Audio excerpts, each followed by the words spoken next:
Hey listeners, it's Paul Andriola here. Why not join our community at Small Cap Discoveries, where we offer our members direct access to some of the best microcap investment opportunities available. Our members are getting access to premium microcap financings, research reports, and direct access to management. Sign up today at www.smallcapdiscoveries.com.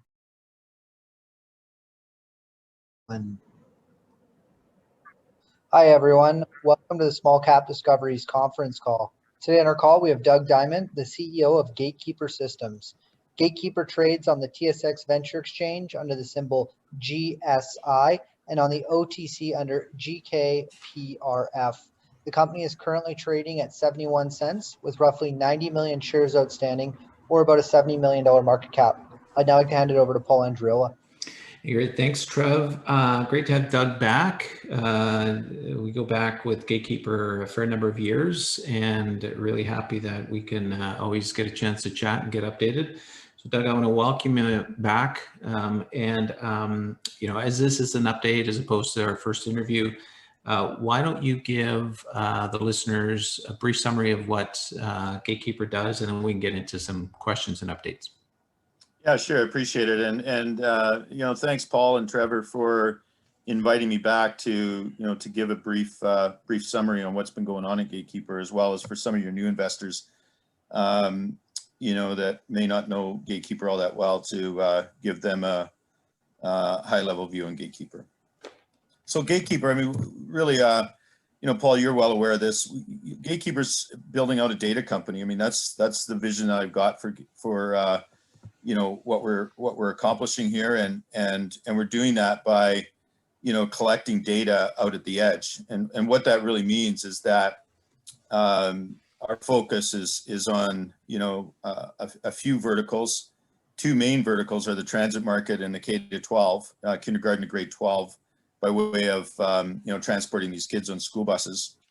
And we collect the data either inside the buses or trains or outside, and then with a future plan to monetize that data. And so we record video for evidentiary purposes, integrated with various sensors, time and date, and GPS. And really what that that data is used for is a number of different things, right? So in a K-12 application, where you've got transportation directors that might be dealing with a problem child, or it could be a bus driver, where they need to to deal with a particular issue. They'll use the video to as evidence, to solve particular problem.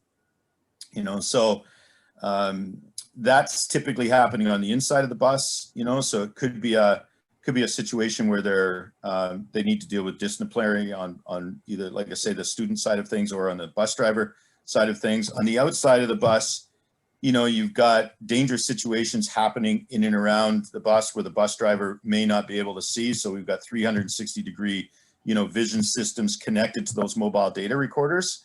And then we've also got, stop arm camera solutions that record, stop arm violations when the school bus comes to the stop and the stop arm's engaged, and you've got kids that are getting on and off the bus. It's a dangerous situation when a car passes by that bus when they're not supposed to. So that's called a stop arm violation, and Gatekeeper's got technology, that allows for collecting of the evidence and issuing citations using our cloud-based software applications. In fact, you may remember, that was certainly one of the reasons that you discovered us back in 2017, Paul. And I'm going to talk a little bit as we move forward about how we are, how we've evolved that technology into the transit industry, which is really quite exciting, which relates to the press release we just put out this morning. On the transit side of things, it's we're growing that business. It's really quite interesting. Since we landed Southeast Pennsylvania Transit Authority, that's starting to catch the attention of some of the major transit agencies, and we're doing something similar on that side, of the business that we are involved. So if your investors think about Gatekeeper as being out at the edge, collecting this data for a number of different reasons, whether they need to prosecute, right? And we don't see a lot of prosecutions in the K-12 side, but certainly on the transit side, there's much more of that activity going on. If they're prosecuting, they're obviously using the data as evidence, and with some of the issues that have been going on in the law enforcement market, these days, video is becoming a centric piece of, data that becomes really important to determine what actually happened, so we're in the right space, spaces at the right time. And the company's performing, the sales funnel is growing quite nicely. It's probably bigger sales funnel today than it ever has been. But more importantly, it's more diverse than it ever has been, so in the past, where Gatekeeper might be considered, a one market company, and I think that was the case when you certainly got involved, Paul. We were really a K-12 company. We've diversified to a point where the projects are getting larger, and and that mixed with the fact that we've got a lot of customers, with ongoing, as I call it, kind of the meat and potatoes type of business. It adds for a really nice mix in the sales funnel, right? So we are, we've certainly grown over the last few years. If you remember, Paul, when you discovered us, and when I say discovered, I'm talking about the financing you helped us do in 2017. I think our revenue at the time, we had 1 year there where we spiked up to a little over 9 million, but we really kind of settled in and around 7 to 8 million.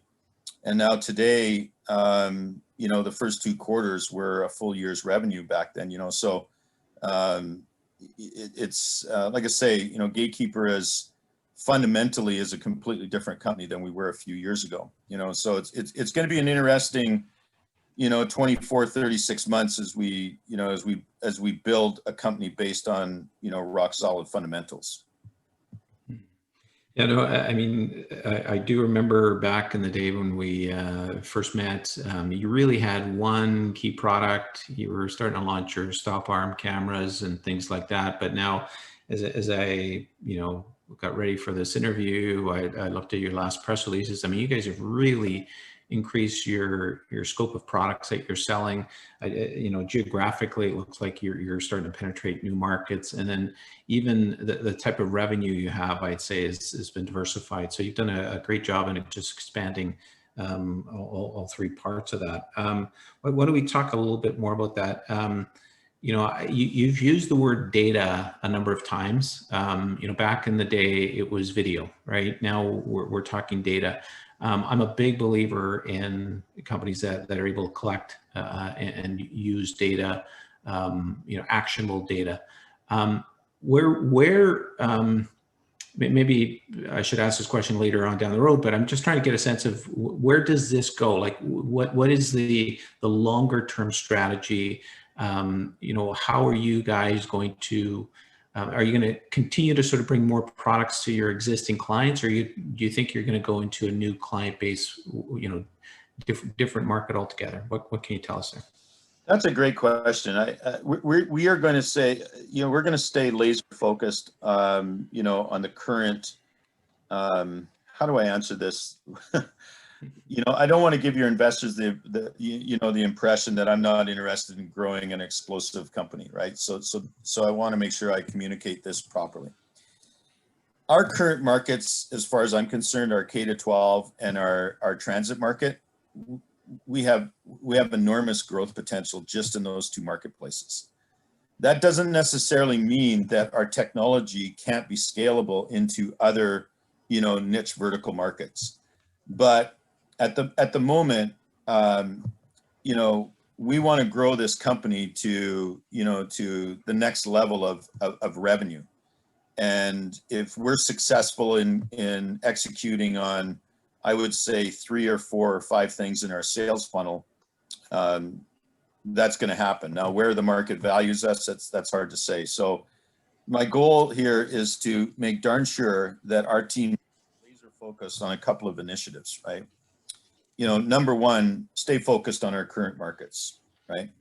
Number two, let's find ways to get, you know, more revenue per vehicle. That's a key, you know, more revenue per vehicle. And you do that by finding, you know, new ways to monetize the data that we're already collecting. All right, you know, so you would have seen. So an example of that is a recent news release that we put out with an integration, which I named in the release, a company called BikeCurve. And the reason I named them is because they're dealing with, you know, they've got some contracts with some large, you know, school bus contractors that Gatekeeper, at least at the time, wasn't doing, you know, any business with, you know. So, you know, they've got a unique school bus operating platform, and Gatekeeper's integrated, you know, with that platform. And that really helps to give us it helps with a number of things, right? It gives us some potential new sticky revenue. It gives us a cloud-based, you know, software application, which we can sell to our existing clients at a higher margin than typically we would be getting on our total system solution, which includes hardware, right? So, and it also gives us access to some of their clients when those clients are looking for, you know, an integrated video bundle with a school bus operating platform. So, you know, as that would be an example of how Gatekeeper is scaling its revenue, you know, in the K-12 market. We're also offering up, you know, new solutions, you know, in the K-12 market and the transit market for that matter, you know, relating to cloud-based software applications. So, you know, that's really a primary goal of ours, is to create these cloud-based software applications that add operational value to our customers, and quite frankly, they're, you know, willing to pay for, and of course they're typically at a higher gross margin. So our strategy is to take an end-to-end solution, which includes the mobile data recorder, the cameras, the GPS units, some other bundles of hardware, and we give them a free software application to get them started. They start collecting the data, and then we come in at a later date or at the same date and sell them you know, a bundled application, you know, that is sold at a higher gross margin. That's the overall plan for those two, you know, verticals. So I see ourselves, you know, staying laser focused at the moment, given the size of the company, on those two verticals. And I'm pretty darn confident that if we are successful in executing on some of the things that are in the sales funnel, you're going to see a company that is going to be significantly higher in revenue, you know, than we were last year. Now, the timing of that that's tough to predict, but I can tell you that since we've stayed, you know, laser focused to our knitting, I suppose, the sales funnel has grown immensely. You know, if I was able to share with your viewers, your investors, you know, the funnel and what it looks like today, and then look at how we've actually executed, you know, in the past, in the past couple of years, I can't imagine anybody not believing, as I do, that this company is not going to be a much larger company in the next several years, right? You know, so that's how much this sales funnel has grown and the diversity of it. It's the size of the projects today in our funnel is nowhere near what it was even 12 months ago. And 12 months ago, it was growing, you know, so I'm pretty darn optimistic about, you know, where we're at. I want to be, you know, I want to be real careful, you know, on the timing of some of the, you know, of some of the financing activity that your investors are probably wondering about. You haven't asked this question yet, so I'll answer it because I know it's coming. But you know, the working capital in Gatekeeper is for a small microcap is pretty robust. You know, we are, you know, we're still over $8 million in working capital. In fact, when you helped out with that financing back in 2017, we used that money smartly, right? And, so we've got over 4 million in cash in the bank, and, the banks are doing business with us at real low interest rates. And, so the working capital I'm quite comfortable with at the moment. And, unless there's some sort of, and I keep saying, I think I said this to you in 2017, unless there's some sort of event that happens, we wouldn't be doing a financing. And that's basically where we're at, today, right? So I feel comfortable where we're at, and what we're able to, accomplish, this year with the current resources that we've got. Mm-hmm. I'm going to go back to you. We talked about products just a few minutes ago, and one of the news releases stuck out to me. You guys have gotten into the school bus management software business, and when I read that, I thought, wow, okay, what a fantastic Trojan horse to sort of get in there and be able to connect all these other services and data collection that you have. Maybe explain what you're doing there, and am I right in assuming sort of the strategy here? Yeah, absolutely.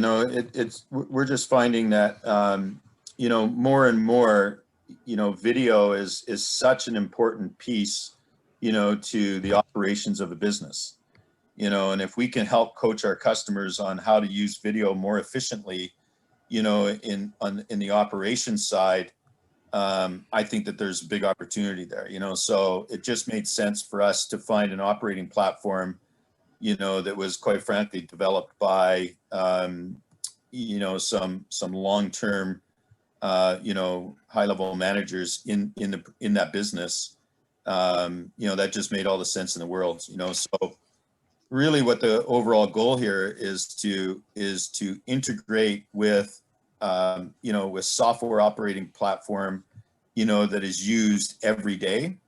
And, I kind of learned this from our military background, when we got our product installed on the AC-130 gunships, and we were integrated to that platform. And once you get integrated to a platform that's used every day, it becomes more and more difficult to kick you out of there, right? Competitors have a tough time getting in, so as we move forward, that strategy is something that we're executing on. It's the product is called Clarity, and it's a Gatekeeper brand. We've been able to leverage a strong partner in Bike Curve to get there, and we offer a uniqueness, that other companies don't have. So that's just one example of what we're doing on the K-12 side. And as we move forward, hopefully, soon enough, I'll have more, partnerships to announce, which I believe are going to be able to, potentially open up, new distribution avenues that don't necessarily force Gatekeeper, to build out sales forces, right? So our approach is open platform strategy with our current mobile data collectors and our software, to leverage what other companies have done, to basically give the company scalability, right, moving forward. You've got a number of new products now, a lot of new initiatives with those products, but which product, if any, do you see as the most vital, or which one are you the most excited about? Well, I'm always,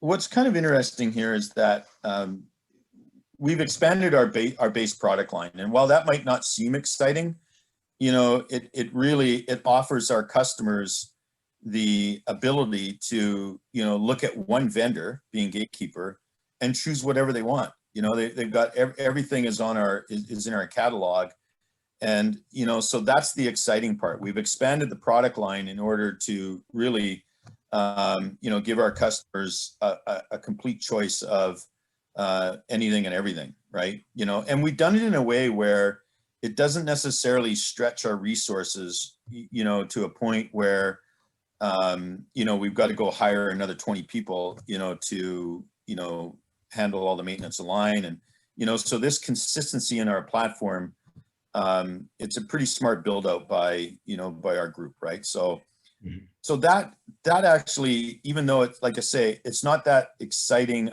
you know, from a new bells and whistles sort of thing, it's really an important piece to the foundational growth of Gatekeeper. So I'm excited about that.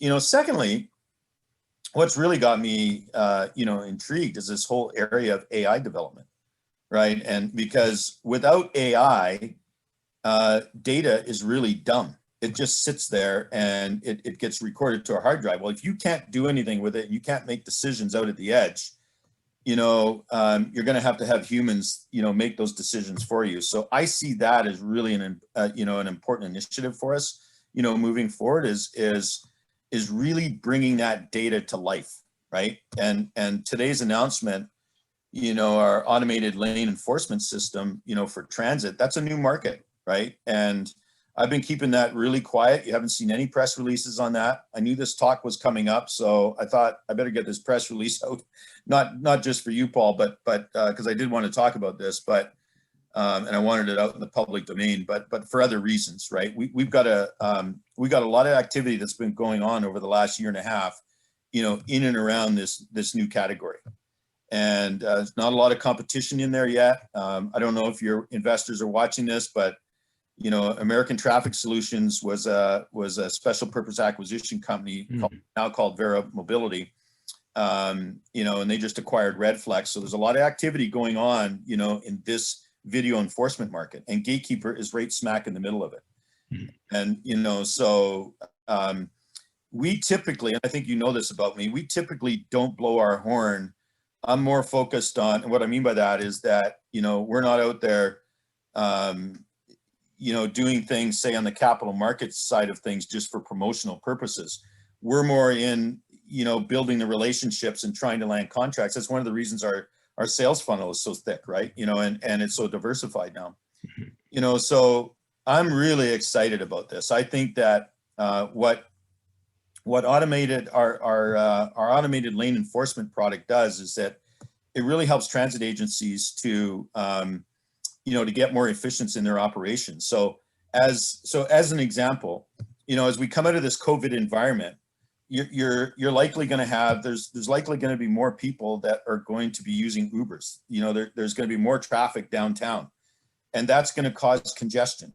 You know, so transit is not going anywhere. Transit is going to be around. You know, so they've got to find ways to get, you know, to get their buses, you know, through, and you know, so people that are not supposed to be in those lanes or parked parked wrongly, our system, you know, helps transit agencies to issue citations and, you know, and create a revenue stream for them, you know. So what I find really interesting is that when you discovered us in 2017, I keep coming back to this, I guess, is that, and I think this is an important point for your investors to realize, you know, every time Gatekeeper does something on the development side, I've always got 5, maybe even as far out as 10 years, I'm looking forward, right? Like, how are we actually going to leverage, you know, this development down the road? And, you know, our automated lane enforcement product is a great example of that. So when you got involved in 2017, you know, we had our traffic infraction management system designed for the school bus industry. However, it was also a vision to bring it into the transit market. And it is an important piece, you know, to our automated lane infraction, you know, system or enforcement system, you know. So, you know, so that's an example of us leveraging. I'm really excited about that because, you know, it's not very often that, you know, a company, say, goes public in 2013 and has developed an application back in those days and seen it coming, you know, where one day we might be executing, you know, that application in a different market. And today's announcement was about that. I mean, that was some time ago we developed it, but it's just an example of how we've evolved the technology and you know, and kept at it. And now we're leveraging it into, you know, a potential, quite frankly, if, you know, knock on wood, but if we're successful at what we're doing inside of our sales funnel, you know, that application is going to help us, you know, change the face of this company from where it is today. Right. You know, so that's got me, you know, that's got me excited. the fact that the train business is, I'll talk a little bit about that, the high-speed train business, that's something that, has been, we've been developing it quite slowly because of the, well, I shouldn't say slowly, but we've been, probably purposely is a better word to use, that there's a lot of companies, Paul, that are, they're in the train business, the high-speed train business with electronics and whatnot, but they're not in the rubber tire. We do a number of different things at Gatekeeper. And because of our relationship with SEPTA, we are now in that market. And, so the train business is a big project, type of market. And we are, we're starting to get visibility. I won't get into too much detail here, but we are starting to get visibility some of these projects. And, I knock on wood, but I would, I hope in the near term, as far as the development of our company, that we're able to, announce some of these things that we're working on. So the train business, the automated lane enforcement, market, student safety's always got me excited because it's a real passion of everybody that works for Gatekeeper is to protect children. And, and as we move forward, I think the thing that's got me probably, I would say maybe the most excited is the whole development of our analytics, platform to solve problems that we haven't even solved yet, right? And that, because there's so much potential that we have when you start looking at, collecting the data out at the edge. Some of the things that we're doing that I believe we're about to do for some of our customers, we are the ones, because we're looking at that video all the time in some of these cities, we're finding problems that they weren't even aware of. And we're developing algorithms to solve those problems. So if you would have asked me this question, say 6 months ago or 12 months ago, I wouldn't have answered it the same way because we're so much more evolved. So I just think that, AI, deep learning, some of the things that we are really now engaged in, it has so much enormous possibility. And that's why I look at our, our valuation. And when you look at a company like Gatekeeper and how we're building it, the valuation is low as far as I'm concerned. It's a great buying opportunity, right? So, and I'd also like to, I keep saying this to you, I guess, but, I encourage your investors not to look at Gatekeeper as, as a quarter to quarter play. This should be a company, if it was my money, and it is my money, right? I've got it kind of, I'm building a business, but, so I just got it set aside, and I just think it's going to be a big number one day. That's my, that's my goal. And we're certainly heading in, in that direction. We're firing on all cylinders right now. And it's just a matter of time before, these projects in the sales funnel, start to land, right? As far as I'm concerned, our sales team has never been this optimistic about the probability rate on the projects that are in the sales funnel. I won't get into that too much, but it's just a really interesting time, right? And from where we were when we first met to where we're at today, it's not the same company, right? Yeah. One thing I'll notice and note is that, and probably, I've been very impressed by is the fact that you guys have taken certain markets and you found new opportunities within those markets. And it just seems that you keep finding more and more opportunities to sort of work within. So, new products, new services, new ways of delivering these services.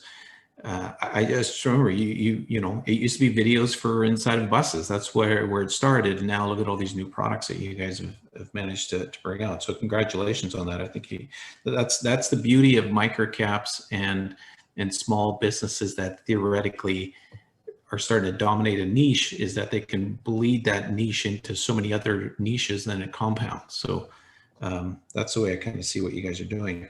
Yeah, and I appreciate you noticing that, because, you know, it's easy for entrepreneurs, and I consider myself one, even though I'm getting a little older, but, you know, still young at heart and mind, that's for sure. But, you know, it's easy to chase those rainbows, right? You know, you know, and it can be frustrating too when you see these promote companies that really don't have anything on the operations side, but their stock prices are going crazy. It's kind of a crazy time. You know, over the last, you know, couple of years, you know, so, but we're staying laser focused. And what you just pointed to there is really the result of us really understanding our niches. And that's what I believe is a core piece to the fundamental growth of Gatekeeper, is us really understanding our customer base, understanding how we can leverage our technology to solve more and more problems for them. And that gives us the opportunity to really be a true partner for them. And the revenue then gets stickier. And then we're able to, you know, leverage that revenue by, like I said earlier, just layering on, you know, more and more cloud-based applications, you know, that we're able to, you know, monetize and deliver, you know, top line and bottom line growth. Listen, let's take a detour a little bit. When we last spoke was December of last year. We were smack in the middle of you know, significant COVID wave. You know, we're somewhat coming out of the COVID wave, especially in the U.S., the summertime, whatever you want to call it. But what have you learned from COVID? What has it done to your business, and how do you see Gatekeeper dealing with sort of the reopening of the world here? Yeah. So, well, first of all, when COVID hit, you know, we reacted real quick, right? You know, so we adjusted our budget, we adjusted our operations. We were able to get, you know, profitable in a, you know, and quite frankly, a tough environment. And this year is, you know, this past year, as we start to kind of climb out of it, we're only starting to climb out of it really in the last few months. You know, I think customers just have you know, they've got a bit of a cautious, you know, attitude, right? Because frankly, the feds are throwing a lot of money at our niches, and that's a wonderful thing, you know. So, but it's going to take some time for that. I call it the money coming off the back of the truck, right? And so if you remember you know, the Department of Homeland Security market when it was first created, you know, it just took some time for the money to you know, you know, I call it falling off the back of the truck, but it's really getting into the hands of the people that need it the most, and then they're able to, you know, to deploy it, you know. So I think that, you know, as the K-12 market, I'll talk a little bit about that. Is that, you know, as that comes back, we're starting to see, you know, more and more of the conferences start to open up. Some states are still in, you know, kind of a quasi lockdown mode where they're still doing their remote conferences. Other states are a little bit more rambunctious and, you know, moving forward, you know, quickly. You know, so we're starting to see, you know, some, quite frankly, our school bus side of things this year has grown, right? You know, so, and the sales funnel has gotten bigger, you know, so, we're optimistic about that. On the transit side of things, you know, certainly some of the transit agencies have been hit hard, you know, with ridership being down. You know, so you know, so that's certainly of concern, because usually when that happens, you know, money is the operational budget, you know, kind of comes into a bit of a freeze, and not necessarily a freeze, but they start to deploy it in areas where they, you know, where they need it. And sometimes they'll find ways to not necessarily upgrade technology, you know, today and push that out, right? And that could affect us, right? You know, so having said that, our accounts in transit are, you know, they're really in a position where they've already, you know, budgeted the money, right? So it's just a matter of timing now and when they're going to, you know, pull the trigger. So we're going to be building out our transit agency or our transit market in a way that is a little bit different than our K-12. You'll see a smaller team and more of an engineering team where we will be, going after some of these, larger projects where it can significantly move, they could significantly move the dial, on the revenue and bottom line profitability, but we don't necessarily have, large numbers of customers, in that particular market. And I'm only talking about in the next 6 months or so, or the next 12 months. As we move forward, you'll start to see more and more agencies, coming on stream is the plan. But the size of the projects, that we have in our sales funnel, they're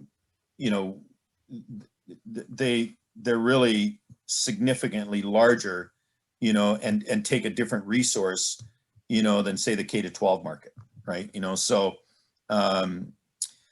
I, as far as COVID is concerned in our markets, we're starting to see it.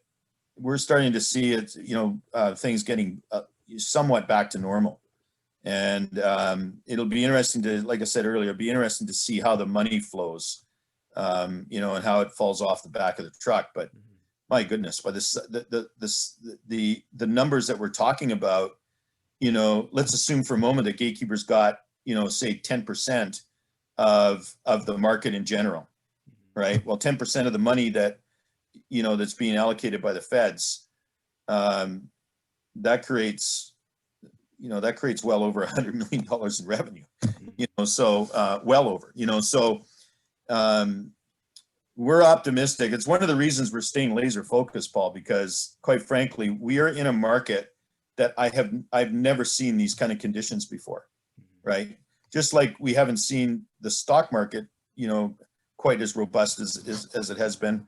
I feel the same way on the operations side. There's the amount of money that that the feds are throwing, at two of our niche markets, which we're quite strong in. It could significantly change any company that, might be just starting if they get a couple of contracts. Well, we've got 3,500 customers. We got a pretty good foothold in that market. And we're already starting to see, contracts being landed using CARES Act money and things like that, so it's yeah, I mean, I got a lot of reasons to be optimistic, Paul, right? And yeah, and you can probably hear by the enthusiasm in my voice, I'm pretty excited to be, leading this company today. We're definitely in a good spot.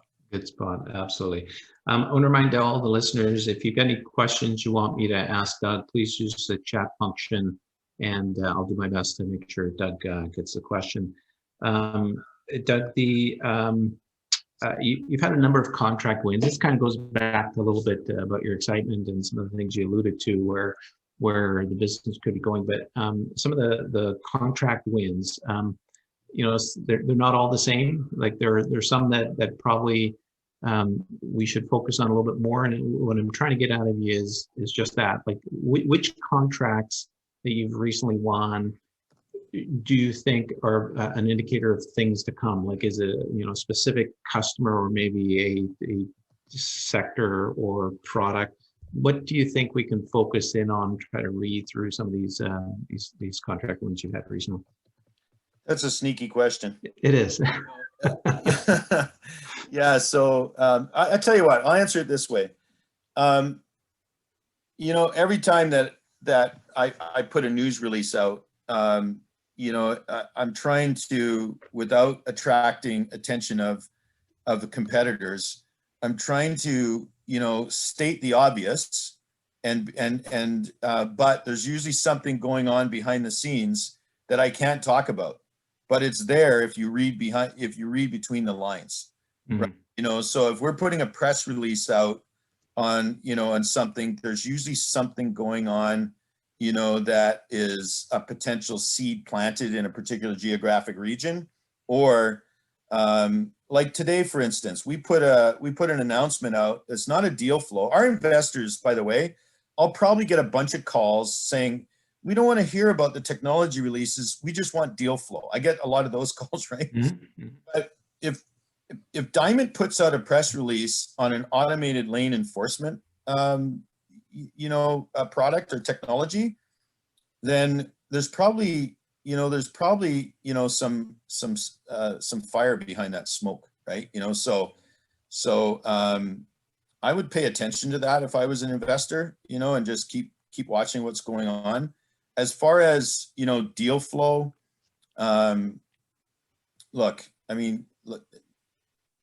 this whole situation with what we did at Southeast Pennsylvania Transit Authority, I know we've talked about this a lot. In fact, I have I probably get a call every couple of weeks, somebody saying, hey, when's the next major transit authority going to fall, right? Because that's typically the way investors think. Okay, we got this one, now when's the next one? And the reality is that a transit agency the size of SEPTA, we are a community partner in that area.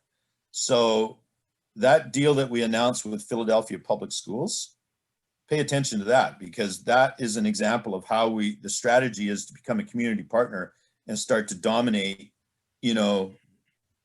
transit, school, and city, right? And, so some of the announcements we're not allowed to put out, right? We just don't have permission to do it. But, that's going to be one of our goals as a company, which is a little bit different than the last company I was with, where we really use distribution. You're going to see Gatekeeper in some of our markets really become community partners. So if you start to see news in and around certain communities, certain major cities, there's probably something happening, on some sort of strategy build out, right? But it's there's a lot of deals that we've announced. My goodness, there's one of the things that I wanted to point to investors is that Gatekeeper is diverse, is quite a diverse company by way of its geographic, its geographic modeling, if you will, from a customer perspective. So we've got 3,500 customers and they're all over the States, and in Canada, and you're starting to see more, there's more business starting to heat up in Canada, so yeah, I probably danced around that a little bit, Paul, but I purposely asked you because I've known you well enough that usually when you put out a press release, there's an Easter egg in there, right? That's what my son keeps calling these things. There's usually it's a clue that you have to unwrap a bit to find out that there's something else going on as well. So and if I would love if I could just say everything, right? I really would. It just can't, right? It just I'm really a tough nut when it comes to protecting our company as it relates to competitive. Over the years, I've just found that Gatekeeper is really, this is my opinion, but I think we have a very unique company in the sense that we have a talented group, man. Like we do. We have a talented engineering team. We have a talented management team.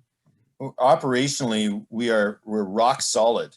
And it's only a matter of time. Like I think that, 5 years from now or what have you, when, hopefully our company is, and by the way, hope, I use that word kind of, figuratively, right? Because I don't believe that hope is a good business strategy, right? But, I really believe that we're going to be a much larger company, in the next few years. And you're going to be one of those guys that looks back on it that says, man, like I found this company when there were only one product, one market, and, and the money that I helped raise helped to get this company to the next level. And now look what they've done, right? So I'm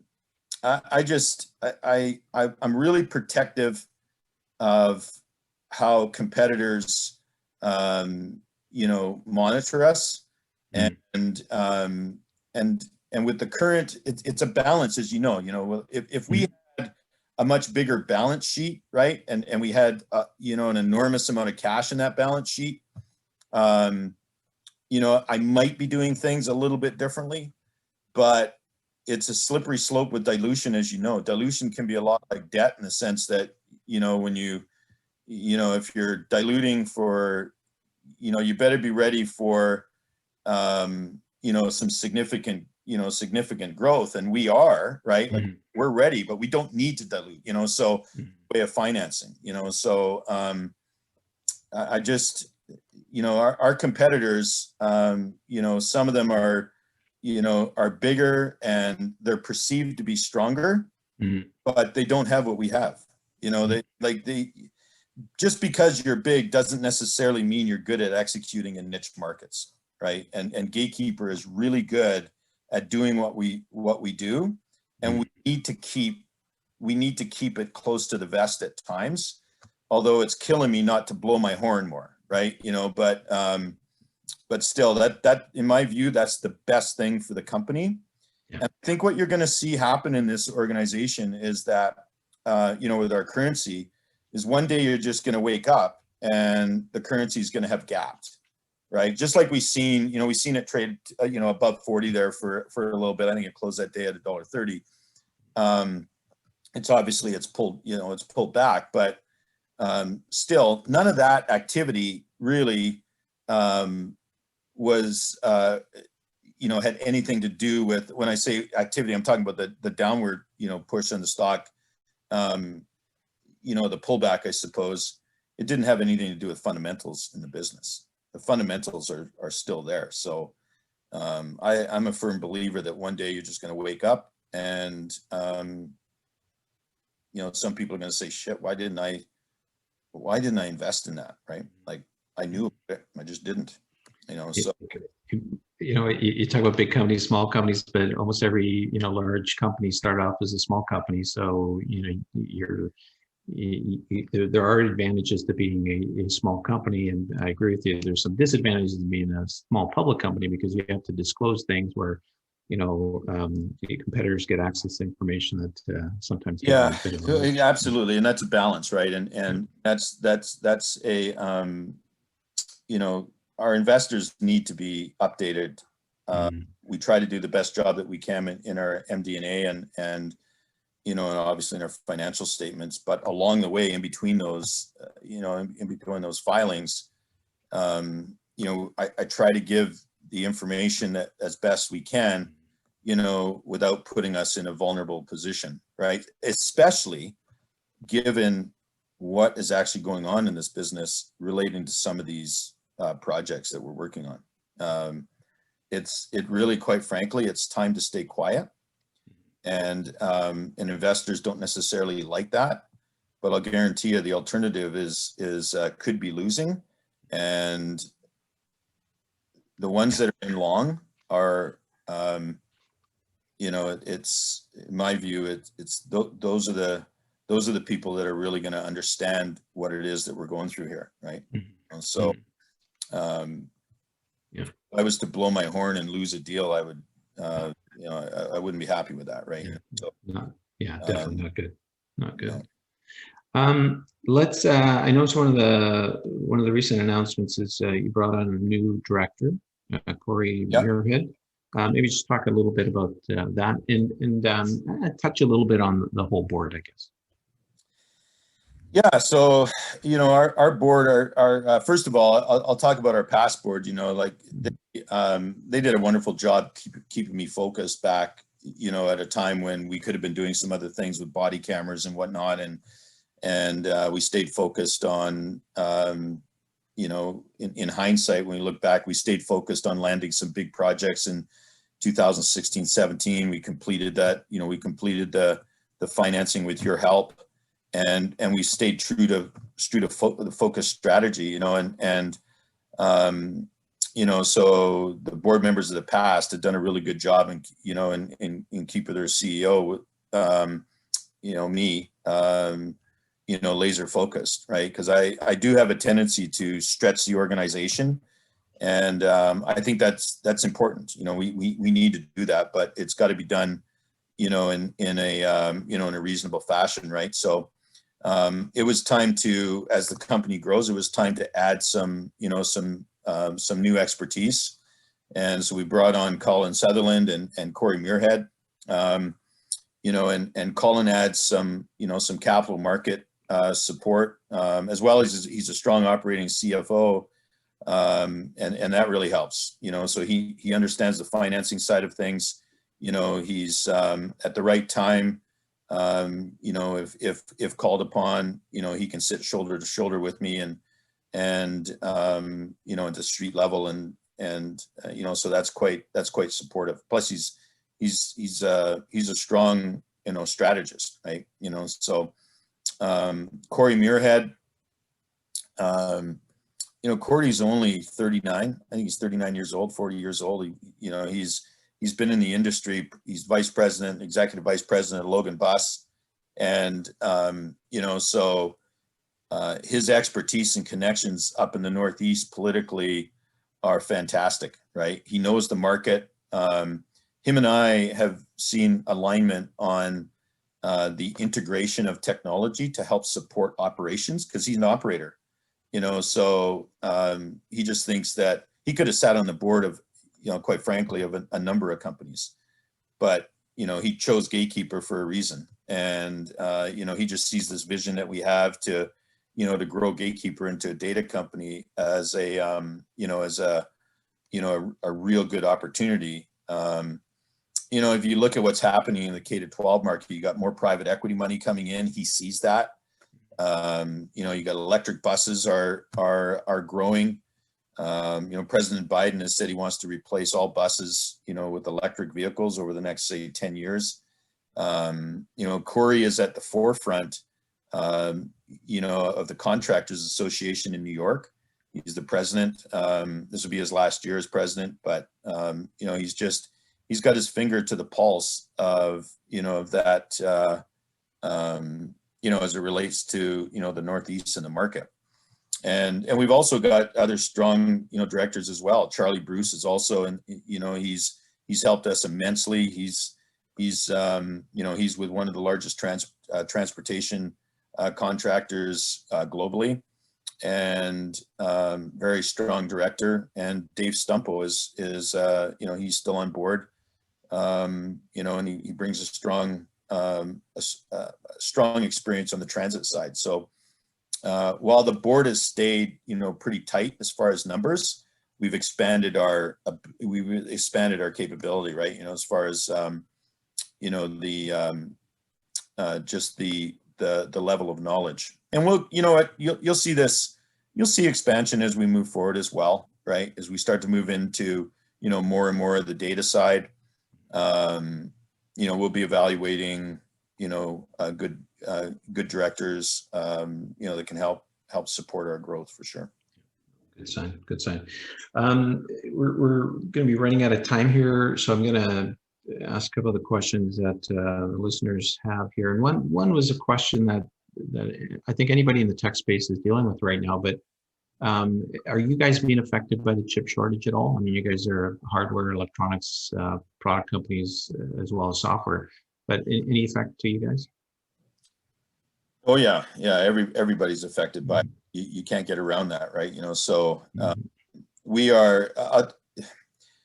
we've got some strong partners, which has really been it's really helped us through it.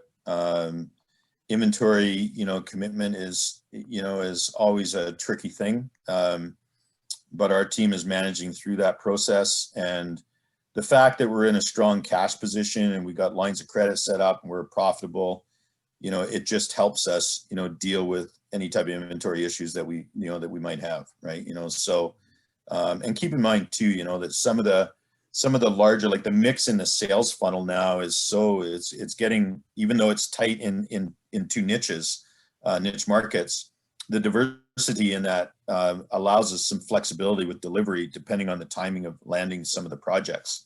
So, so that helps us, right? Is what I'm trying to say.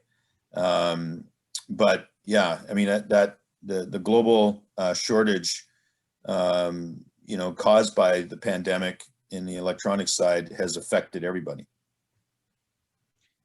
Doug, I mean, you've managed to grow the business significantly through a pretty tough time.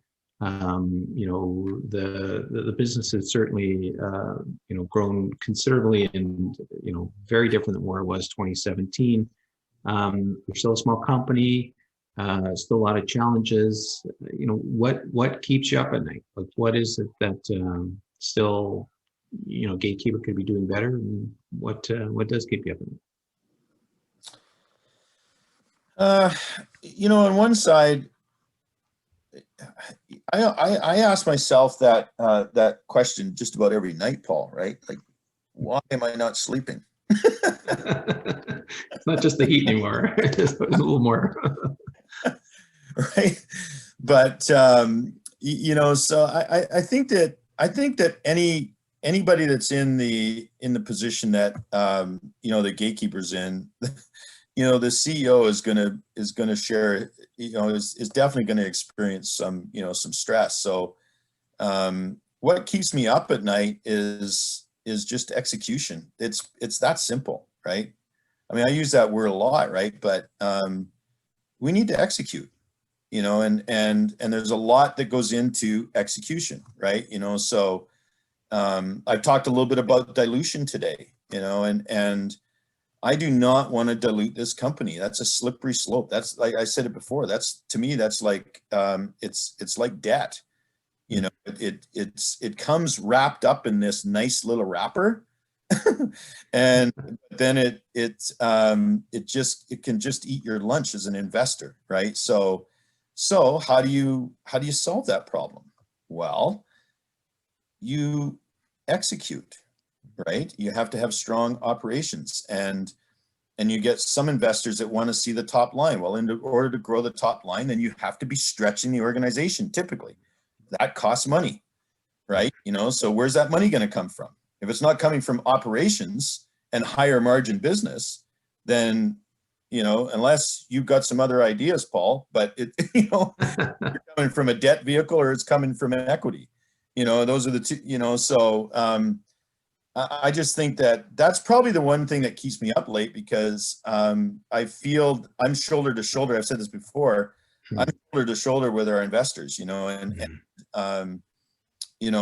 right there. We all want to do well. And if we do well, our employees do well. We build a really good business. Our employees have a great company to work for. So execution is really important. And,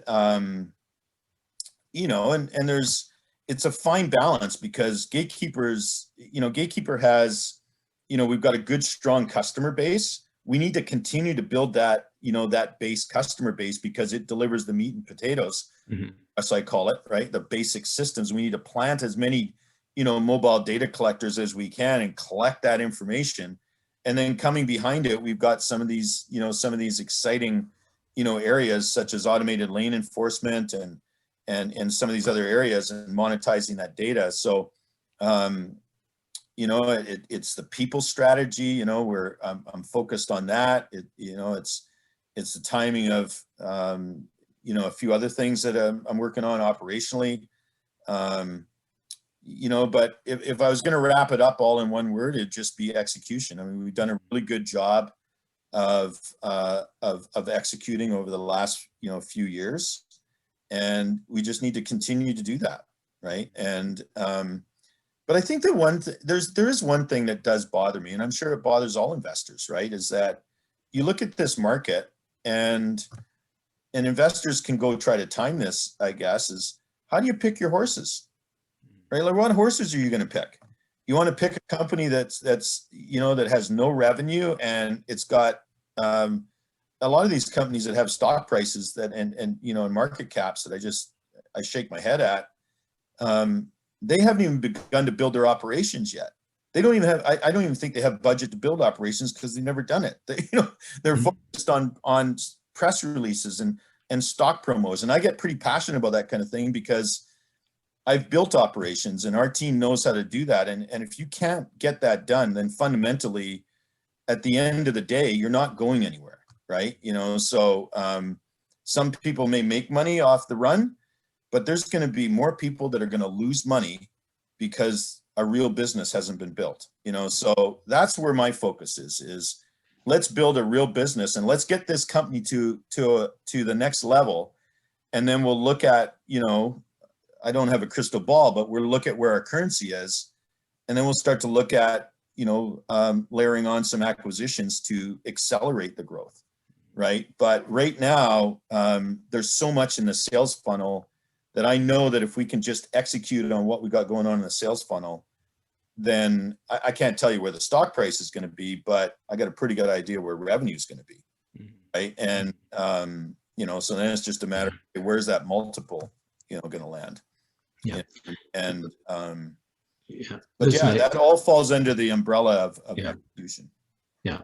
Listen, I share your frustration in seeing a lot of stocks that are overhyped and overinflated, and knowing full well that running business and business just in general is hard. And I always commend those that have built a real business and understand the struggles of doing it. It can be frustrating when the market doesn't really appreciate that. So I understand that. Listen, Doug, we've got about 2 minutes left. I really want to give you a chance to sort of summarize and sort of leave a parting message with investors, and ideally sort of what should they be watching out for sort of over the next 6 to 12 months?